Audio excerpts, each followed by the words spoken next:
severe cyclone Narelle made landfall in Western Australia early on Friday. The Pilbara coastline being battered, and it's moving its way south-eastwards. Still some destructive winds, strongest on its eastern flank. Further north, where you can see through the maritime continent, we've got the shower cloud. We've got rains developing across parts of central and southern China. Generally, though, temperatures well above average. Some drier weather Friday, Saturday across Korea and Japan. But this is going to spin up into a low pressure and push rain northwards and eastwards into Sunday and Monday. Very few showers, as you can see, across parts of Indochina, but we have quite a few across Borneo, Brunei, Singapore and into Malaysia and Indonesia too. So you can see for Tokyo, those rains arriving into the early part of next week. Of course, it's the F1, Formula One this weekend. Mainly dry. Sunday see some showers in Shanghai as well early next week. Now, this will be the remains of Narelle by Sunday, but currently it's sinking its way south-southeast with slowly 200 to 300 millimetres of rain in highly populated areas and destructive winds. We could see flash flooding, river flooding and some storm damage. We've also seen storm damage near the east coast as well. Victoria, New South Wales with really strong winds on the low pressure, which is heading its way into New Zealand for the second part of the weekend. The first part of the weekend looking drier considering what it has been like, but you can see more rains here for Auckland. And there's more on the website.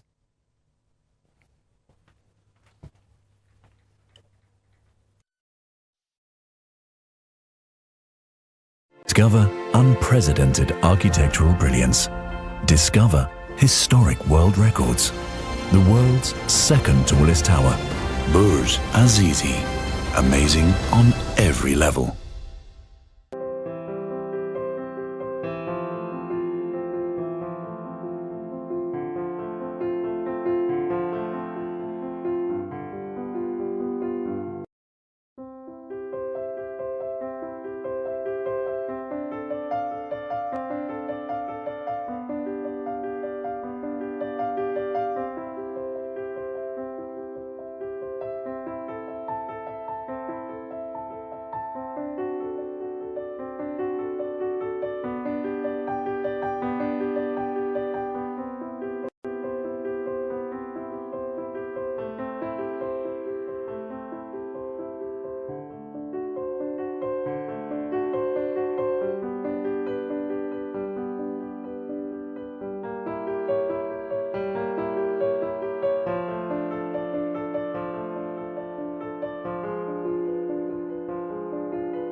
For the latest here on BBC News. We're in Edinburgh meeting the innovators finding new ways to detect and treat cancer. But how do they go from an idea into something that could revolutionise healthcare around the world? Join me, Alistair Keane, for Tech Now on BBC News.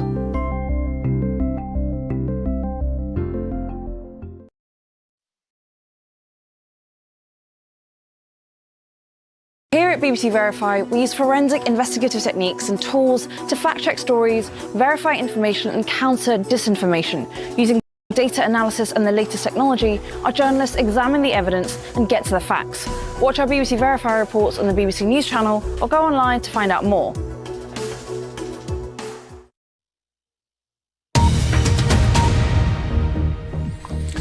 This is BBC News, the headline.